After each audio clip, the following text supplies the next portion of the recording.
We got the back fender on.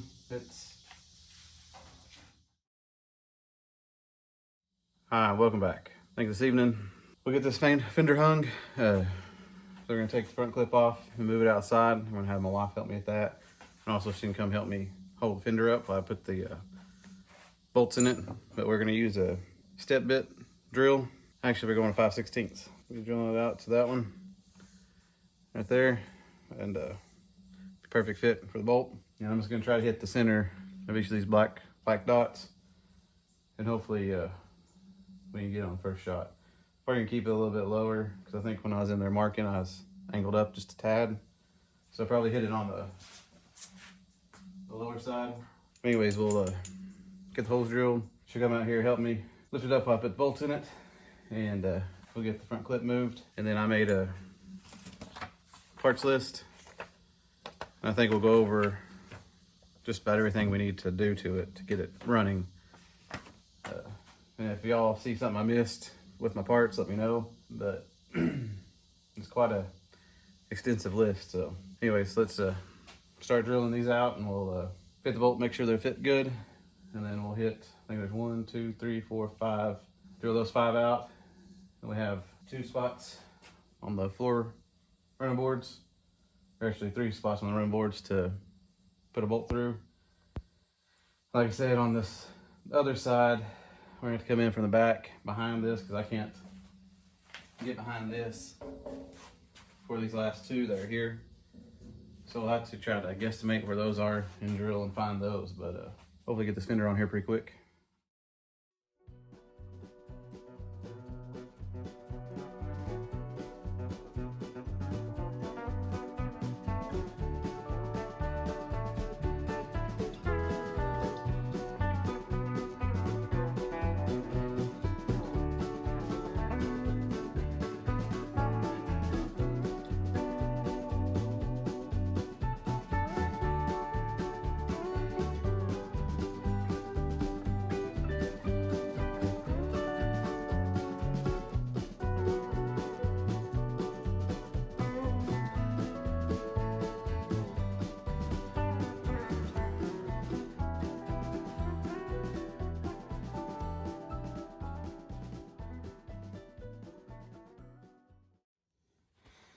All right, I got these drilled.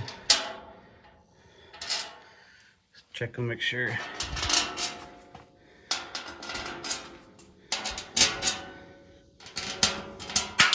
Oops. All right, they're all the right size, so let me run and get her. She's putting fall decorations up with the kiddos. Get her right quick, and we'll at least get a couple bolts up top and get these down here cinched up and see what it looks like. Hopefully those are in the right spot.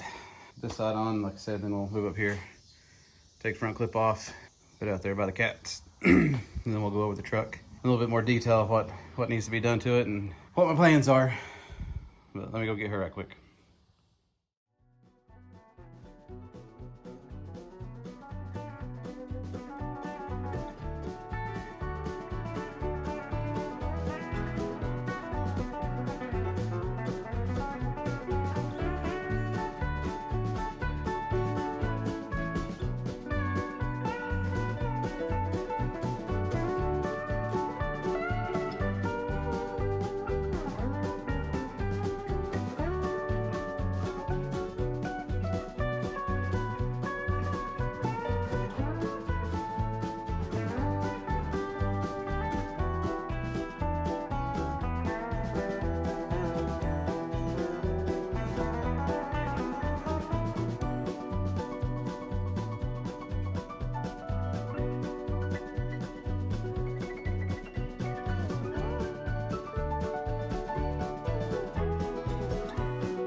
We got the back fender on. It's on there pretty good. Still like a couple bolts towards the front and one more in the back, but we'll worry about those later. I think next we're going to take the front clip and just put it in the driveway. And that way we can go over my list I made earlier today.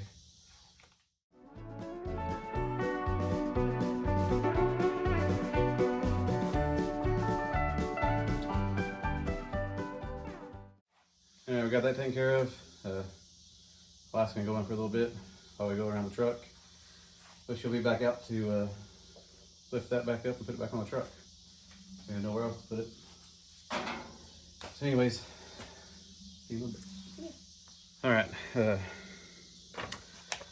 kind of thought about today, and I have a list of stuff that we need to address on the truck. Let's go ahead and read this list off right quick.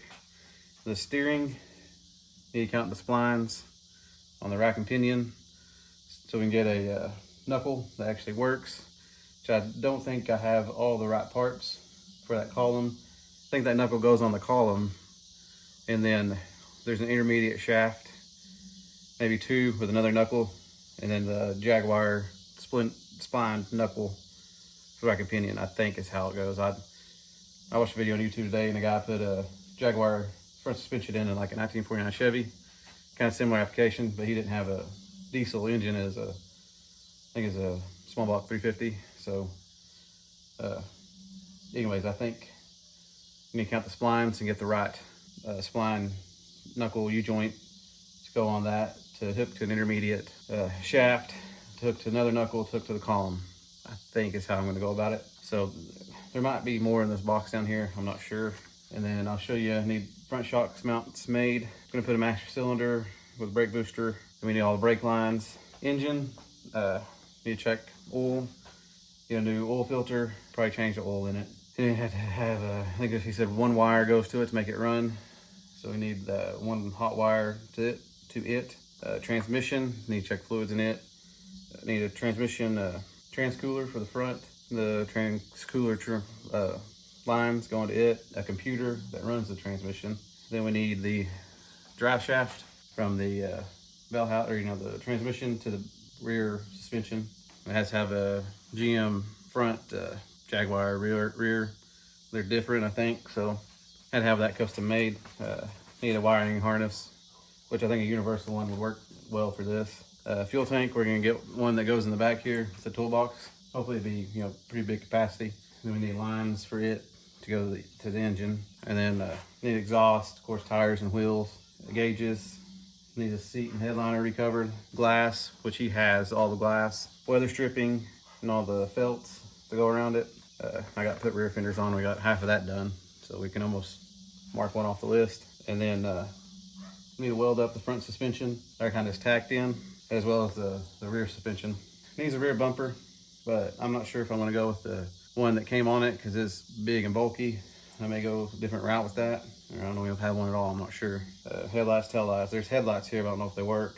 I didn't see any tail lights unless they're in that box as well. And then I need to figure out how I'm gonna shift the transmission, if I'm gonna put a floor shift in or try to either get a different column or see if that column will work with the shifter on the column. Of course, you need gauges, which I can work around that. And then I need pedals for brake and gas. I was thinking that I might have to make a linkage, like a bracket with linkages, but the master cylinder and brake booster that I'm thinking about going with already has the pedal built into it. So that would hang off the firewall and be pedal be inside the cab. And I figure I need 2 batteries and cables, so we had to get 2 batteries to hopefully hide within that toolbox and run it down up to the front, and then Nixon switch, turn the truck on, which that's $20 or something like that. That's all I got now. Let me know if I missed anything. Well, I think that'll do it for me tonight. So we just got back fender on, driver's side. I think it looks pretty good. We can get out of the way. Actually starting to look more like a truck now. It'll look really good when we get everything addressed at the front end and we put the front clip back on it and put the fenders on it as well. I think it'll look pretty slick. But anyways, yeah, we did that, and we went over my to-do list, which is long and expensive, but I'm gonna start pricing stuff, and hopefully we can start getting some of this stuff coming in so we can start making this driver. Like I said before, if y'all know anything about Jaguar steering, how many splines I need, or how many splines that is, please let me know. Like I said, I could buy a couple of different ones. I think there's like a 48 spline and a 36 or something like that, and I even saw a 72. Before I do that, I'm gonna look in this box and see if it's in here. If not, we'll have to get one. And we'll start moving down the list, getting everything we need to get this going. But I don't want to get it going until I know I can actually steer it. That being said, I think next time I might jump back on the Bronco and continue with the paint. I've been thinking about taking it to a body shop and seeing what it costs just for them to put the pillars on and the outer rockers and get it in primer at least, or maybe do a full paint job on it and just give me the frame back so we can start on the frame, getting it cleaned and painted and start assembling back up from the ground. That's what I think I would like to do if they do that, if they will or not. I really gotta get a new camera stand. Anyways, I don't know if they will or not, but that's my thought on the Bronco. That way we can progress it a lot faster. It's hard working on this because I think it's kind of getting old and boring. A lot more I want to do on this channel. One thing, get these cars going, but I want the Bronco to look good. So if you're new to the channel, work on stuff like this. Like I said, we need to set the other fender, and once we do that, we can put the front clip in the back and not have to worry about putting it on and off. But anyways, work on this truck right now, then might jump the Bronco next time, I'm not sure. We may put the other fender on, get it ready, so we have both fenders back here on the truck. We can mark something off our list. But anyways, if you like this kind of stuff, old vehicles and such, please like, comment, and subscribe. It does help the channel out a lot. I post every Monday, Wednesday, Friday. Right now, I'm debating on changing the schedule, either to do a longer video either once or twice a week. Main reason is I'm getting really tired, not of doing this, but just tired in general. But that'd give me time to hopefully make better quality videos. It's just a thought. I don't know yet exactly what I'm gonna do, but I'm kicking that idea around. Let me know y'all's thoughts on that. If you think that'd be all right to switch it to once or twice a week instead of 3 times. Thank you for watching. And like I said, we'll continue on with one of these next time and hopefully get them going soon. But thank you, and I'll see you next time.